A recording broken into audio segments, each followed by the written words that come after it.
नमस्ते दोस्तों। आज हम इतिहास की उस अमर गाथा को सुनेंगे जिसने भारतवर्ष की नियति को हमेशा के लिए बदल दिया। यह कहानी है एक साधारण से शिक्षक की जिसने अपने अपमान का बदला लेने के लिए एक साम्राज्य की नींव हिला दी। यह कहानी है उस बालक की जो रंक से राजा बना और जिसने पहली बार अखंड भारत के सपने को साकार किया। आज हम जानेंगे कि कैसे आचार्य चाणक्य ने अपनी बुद्धि के बल पर नंद वंश के क्रूर शासन का अंत किया। इस सफर में हम देखेंगे प्रतिशोध, कूटनीति, त्याग और साहस का वह रूप जो आज भी हमें प्रेरणा देता है। हम उस दौर में चलेंगे जब भारत पर विदेशी आक्रमण का खतरा मंडरा रहा था और देश भीतर से बंटा हुआ था। इस रोमांचक ऐतिहासिक यात्रा को शुरू करने से पहले आपसे निवेदन है कि इस वीडियो को अभी लाइक कर दें। आपका एक लाइक हमें ऐसे ही बेहतरीन और गहन शोध पर आधारित वीडियो बनाने की शक्ति देता है। प्राचीन काल में भारत की पवित्र भूमि पर 16 महाजनपदों का अस्तित्व हुआ करता था। इन सब में मगध महाजनपद सबसे शक्तिशाली और समृद्ध माना जाता था, जिसकी चर्चा दूर दूर तक थी। मगध की धरती बहुत उपजाऊ थी और यहाँ के जंगलों में हाथियों की भरमार थी जो युद्ध में काम आते थे। मगध की राजधानी पाटलिपुत्र अपनी भव्यता और सुंदरता के लिए पूरी दुनिया में प्रसिद्ध थी। कहा जाता है कि पाटलिपुत्र के महलों की दीवारों पर रत्न जड़े थे और वहां की सड़कें हमेशा व्यापार से गुलजार रहती थीं। गंगा और सोन नदी के संगम पर बसा यह शहर सामरिक दृष्टि से अजेय माना जाता था। उस समय मगध के सिंहासन पर नंद वंश का अंतिम राजा धनानंद राज करता था। धनानंद के पास अपार धन संपदा थी और उसकी तिजोरियां सोने और चांदी से भरी हुई थीं। कहा जाता है कि उसने गंगा नदी की तलहटी में अपना खजाना छिपा रखा था। इतना धन होने के बाद भी धनानंद के मन में लालच की भूख कभी शांत नहीं होती थी। वह अपनी प्रजा से बहुत भारी कर वसूलता था और छोटी छोटी वस्तुओं पर भी उसने टैक्स लगा रखा था। गरीब किसान अपनी मेहनत की कमाई राजा को देने के लिए मजबूर थे और उनके पास खाने को भी कम बचता था। धनानंद एक अत्यंत क्रूर और विलासी शासक था जिसे प्रजा के सुख दुख से कोई मतलब नहीं था। वह दिन रात मदिरापान और नृत्य संगीत में डूबा रहता था और चापलूसों से घिरा रहता था। उसकी सेना दुनिया की सबसे विशाल सेनाओं में से एक थी, जिसमें लाखों पैदल सैनिक थे, हजारों घुड़सवार और हजारों युद्धक हाथी उसकी सेना की ताकत को और बढ़ाते थे। पड़ोसी राज्य मगध की शक्ति से थर थर कांपते थे और कोई भी धनानंद से टकराने की हिम्मत नहीं करता था। लेकिन शक्ति का नशा राजा को अंधा बना देता है और धनानंद के साथ भी यही हो रहा था। उसे लगता था कि उसका खजाना और उसकी सेना उसे हमेशा सुरक्षित रखेगी, जबकि हकीकत यह थी कि मगध की जनता अपने राजा से नफरत करती थी और बदलाव चाहती थी। उसी समय भारत की पश्चिमी सीमाओं पर एक बहुत बड़ा संकट मंडरा रहा था। यूनान का विश्व विजेता सिकंदर अपनी विशाल सेना के साथ आंधी की तरह भारत की ओर बढ़ रहा था। सिकंदर ने फारस के विशाल साम्राज्य को धूल में मिला दिया था और अब उसकी नजर भारत पर थी। तक्षशिला और गांधार के क्षेत्रों में भय का माहौल था और छोटे छोटे राजा सिकंदर के सामने झुक रहे थे। तक्षशिला विश्वविद्यालय उस समय ज्ञान का सबसे बड़ा केंद्र था, जहां देश विदेश से छात्र पढ़ने आते थे। इसी विश्वविद्यालय में आचार्य चाणक्य राजनीति और अर्थशास्त्र के आचार्य थे। चाणक्य एक अत्यंत विद्वान और दूरदर्शी ब्राह्मण थे, जो राष्ट्र की सुरक्षा को लेकर बहुत चिंतित थे। वे जानते थे कि सिकंदर का आक्रमण भारत की संस्कृति और अस्तित्व के लिए खतरा है। चाणक्य का मानना था कि छोटे छोटे राज्यों में बंटा हुआ भारत सिकंदर की आंधी को नहीं रोक पाएगा। इस खतरे को रोकने के लिए भारत के सभी राजाओं का एक होना बहुत जरूरी था। चाणक्य ने सोचा कि मगध सबसे शक्तिशाली राज्य है, इसलिए उसे ही इस प्रतिरोध का नेतृत्व करना चाहिए। इसी उद्देश्य को लेकर आचार्य चाणक्य ने तक्षशिला से पाटलिपुत्र जाने का निर्णय लिया। यह यात्रा बहुत लंबी और कठिन थी, क्योंकि रास्ते में घने जंगल और नदियां पड़ती थीं।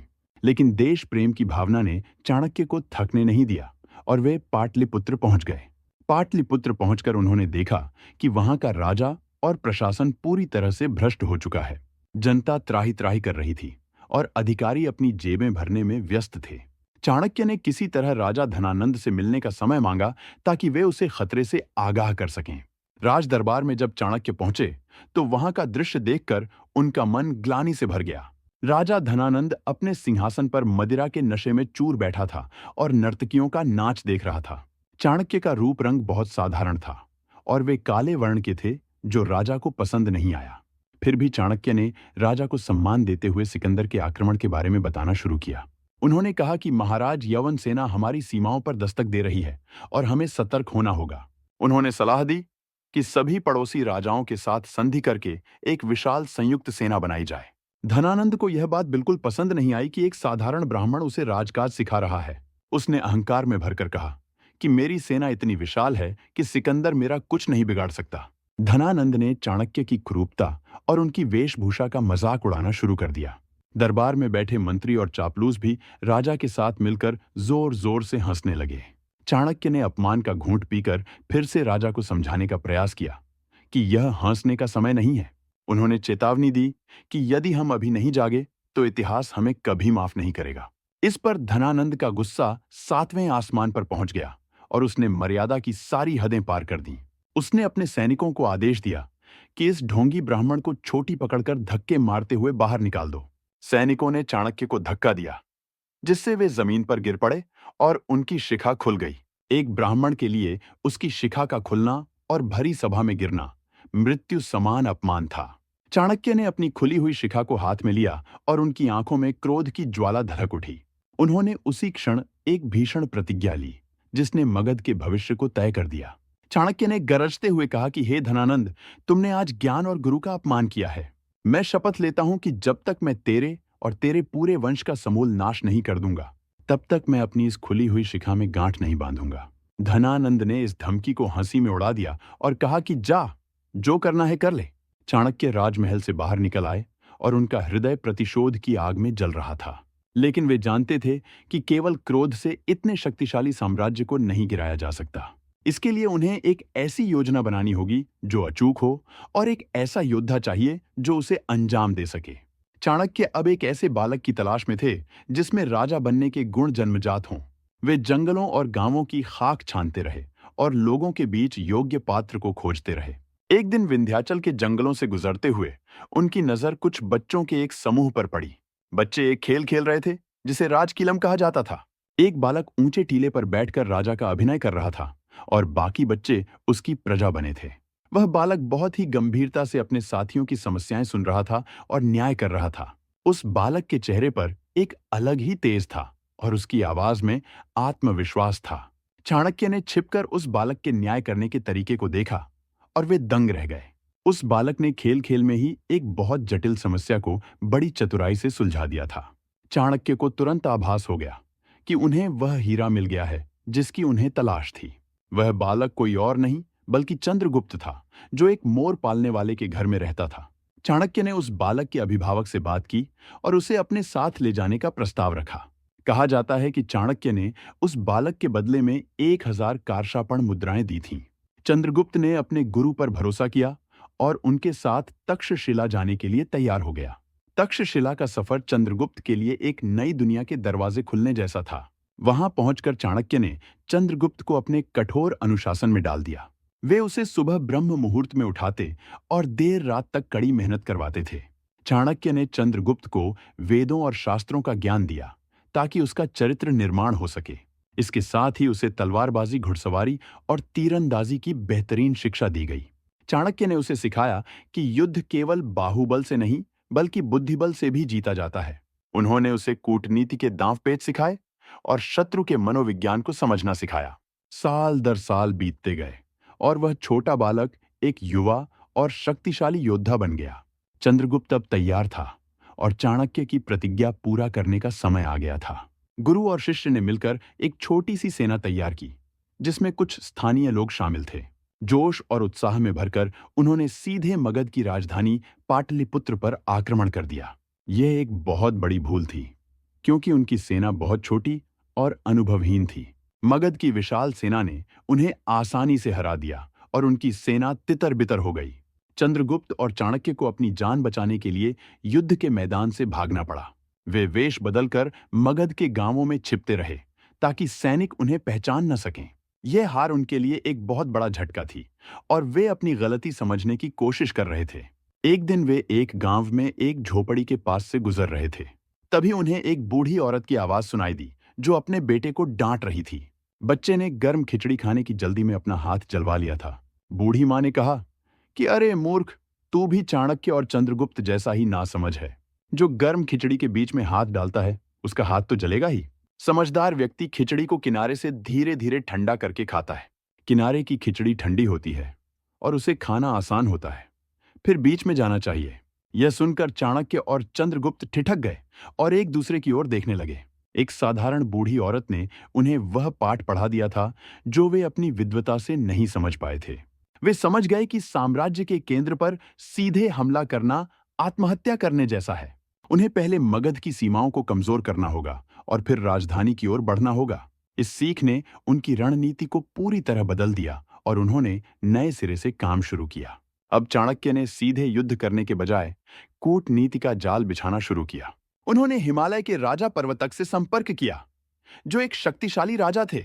चाणक्य ने राजा पर्वतक को मगध का आधा राज्य देने का लालच देकर अपनी ओर मिला लिया। इस गठबंधन से चंद्रगुप्त की ताकत बढ़ गई और उन्हें एक बड़ी सेना का साथ मिल गया। अब उन्होंने मगध की सीमाओं पर स्थित छोटे छोटे किलों और गांवों को जीतना शुरू किया। जहां बल काम नहीं आता था, वहां चाणक्य अपनी बुद्धि का प्रयोग करते थे।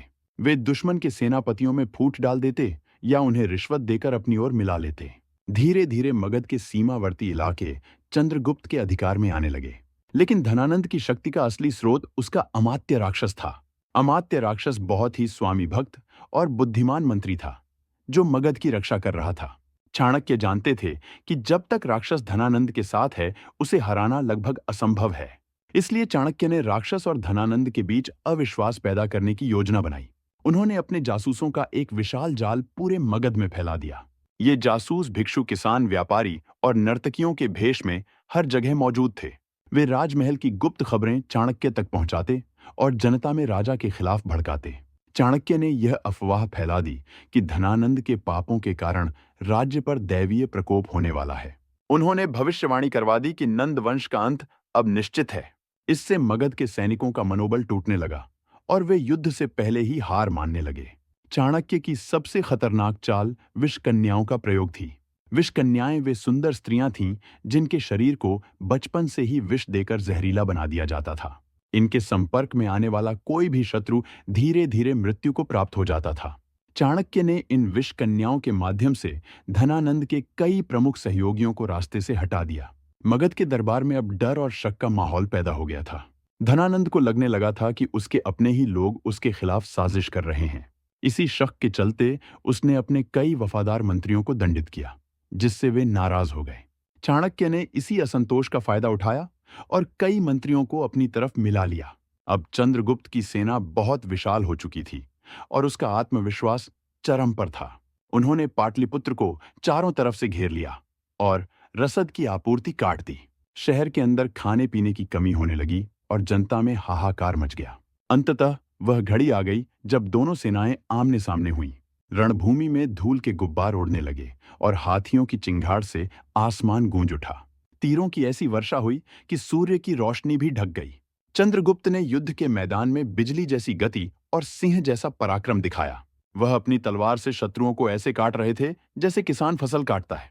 मगध की सेना यद्यपि विशाल थी, लेकिन उसका नेतृत्व कमजोर पड़ चुका था। सैनिकों के मन में चंद्रगुप्त के प्रति डर बैठ गया था और वे पीछे हटने लगे। धनानंद ने अपने सबसे अच्छे सेनापतियों को भेजा, लेकिन वे भी चंद्रगुप्त के आगे नहीं टिक सके। अमात्य राक्षस ने स्थिति को संभालने की बहुत कोशिश की, लेकिन अब बहुत देर हो चुकी थी। चाणक्य की कूटनीति ने राक्षस के हर दांव को पहले ही काट दिया था। युद्ध के मैदान में मगध की हार स्पष्ट दिखाई देने लगी थी। धनानंद, जो कभी अजेय समझा जाता था, अब अपनी जान बचाने के लिए भागने की सोच रहा था। अंत में शाही महल को घेर लिया गया और धनानंद को आत्मसमर्पण करना पड़ा। उसका सारा अहंकार और सारा धन एक पल में मिट्टी में मिल गया। जिस राजा को अपनी शक्ति पर इतना घमंड था, आज वह एक साधारण कैदी की तरह खड़ा था। चंद्रगुप्त ने मगध के सिंहासन पर अधिकार कर लिया और विजय का शंखनाद किया। आचार्य चाणक्य राज दरबार में प्रवेश करते हैं और पूरा दरबार उनके सम्मान में झुक जाता है। चाणक्य सीधे उस स्थान पर गए जहां धनानंद ने उनका अपमान किया था।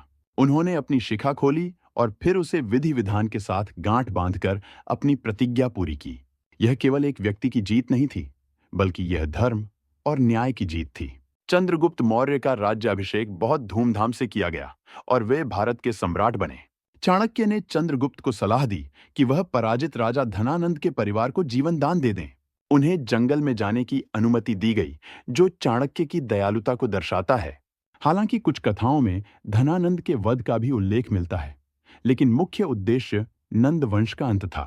चंद्रगुप्त के राजा बनने के बाद असली चुनौती थी एक स्थिर और सुशासित राज्य की स्थापना करना। चाणक्य ने प्रधानमंत्री का पद संभाला, लेकिन उन्होंने राजमहल में रहना स्वीकार नहीं किया। वे श्मशान के पास एक टूटी फूटी कुटिया में रहते थे और भिक्षा मांगकर अपना जीवन चलाते थे। उनका मानना था कि राजा का धन प्रजा के कल्याण के लिए है, न कि मंत्रियों के भोग विलास के लिए। एक बार एक चीनी यात्री ने चाणक्य को रात में काम करते देखा। चाणक्य एक दीपक की रोशनी में राज्य का काम कर रहे थे। जब यात्री उनसे निजी बात करने लगा, तो चाणक्य ने वह दीपक बुझा दिया और दूसरा दीपक जलाया। यात्री के पूछने पर उन्होंने बताया कि पहला दीपक राज्य के तेल से जल रहा था, क्योंकि मैं राज्य का काम कर रहा था। अब हम निजी बात कर रहे हैं, इसलिए मैंने अपने निजी तेल से जलने वाला दीपक जलाया है। यह ईमानदारी और निष्ठा का वह स्तर था जो चाणक्य को महान बनाता है। चाणक्य ने अर्थशास्त्र नामक एक महान ग्रंथ की रचना की, जो राजनीति और प्रशासन का आधार है। इसमें उन्होंने बताया कि एक राजा को अपनी प्रजा के साथ कैसा व्यवहार करना चाहिए। उन्होंने कर प्रणाली, न्याय व्यवस्था और गुप्तचर विभाग के बारे में विस्तार से लिखा है। चाणक्य नीति कहती है कि राजा को पिता के समान अपनी प्रजा का पालन करना चाहिए। चंद्रगुप्त ने अपने गुरु की हर सीख को अपने शासन में उतारा। उन्होंने पूरे भारत में सड़कों का जाल बिछाया, जिससे व्यापार को बढ़ावा मिला। सबसे प्रसिद्ध सड़क ग्रैंड ट्रंक रोड का प्रारंभिक रूप चंद्रगुप्त के समय में ही बना था। किसानों के लिए सिंचाई की व्यवस्था की गई, ताकि अकाल के समय भी अनाज की कमी न हो। चोरों और डाकुओं का भय समाप्त कर दिया गया और कानून का राज्य स्थापित हुआ। चंद्रगुप्त के शासन में भारत सोने की चिड़िया कहलाने की दिशा में और तेजी से बढ़ा। लेकिन कहानी अभी खत्म नहीं हुई थी, क्योंकि अमात्य राक्षस अभी भी जीवित था। चाणक्य जानते थे कि राक्षस जैसा बुद्धिमान व्यक्ति अगर शत्रु बना रहा तो खतरा बना रहेगा। चाणक्य चाहते थे कि राक्षस अपनी वफादारी बदलकर चंद्रगुप्त के साथ आ जाए। उन्होंने राक्षस को पकड़ने के बजाय उसे अपनी बुद्धिमत्ता से जीतने का प्रयास किया। अंततः चाणक्य की महानता देखकर राक्षस ने हार मान ली और चंद्रगुप्त का मंत्री बनना स्वीकार किया। चाणक्य ने अपना पद त्याग दिया और राक्षस को मगध का प्रधानमंत्री बना दिया। यह त्याग की पराकाष्ठा थी कि अपने सबसे बड़े शत्रु को अपना पद सौंप दिया, क्योंकि चाणक्य जानते थे कि राक्षस ही मगध को सबसे बेहतर तरीके से चला सकता है। चाणक्य और चंद्रगुप्त ने मिलकर सेल्युकस निकेटर को भी युद्ध में हराया। सेल्युकस सिकंदर का सेनापति था, जो भारत के क्षेत्रों पर कब्जा करना चाहता था। युद्ध में हारने के बाद सेल्युकस ने अपनी पुत्री का विवाह चंद्रगुप्त से कर दिया। इसके साथ ही उसने बहुत बड़ा भूभाग चंद्रगुप्त को सौंप दिया, जिसमें आज का अफगानिस्तान भी शामिल था। इस तरह भारत की सीमाएं ईरान तक फैल गईं और एक विशाल अखंड भारत का निर्माण हुआ। चंद्रगुप्त मौर्य का साम्राज्य बंगाल से लेकर अफगानिस्तान तक और कश्मीर से लेकर दक्षिण तक फैला था। यह भारत के इतिहास का पहला इतना बड़ा और संगठित साम्राज्य था। आचार्य चाणक्य ने साबित कर दिया कि एक शिक्षक अगर चाहे तो प्रलय और निर्माण दोनों कर सकता है। उनका जीवन हमें सिखाता है कि साधन कम होने पर भी यदि संकल्प दृढ़ हो तो सफलता मिलती है।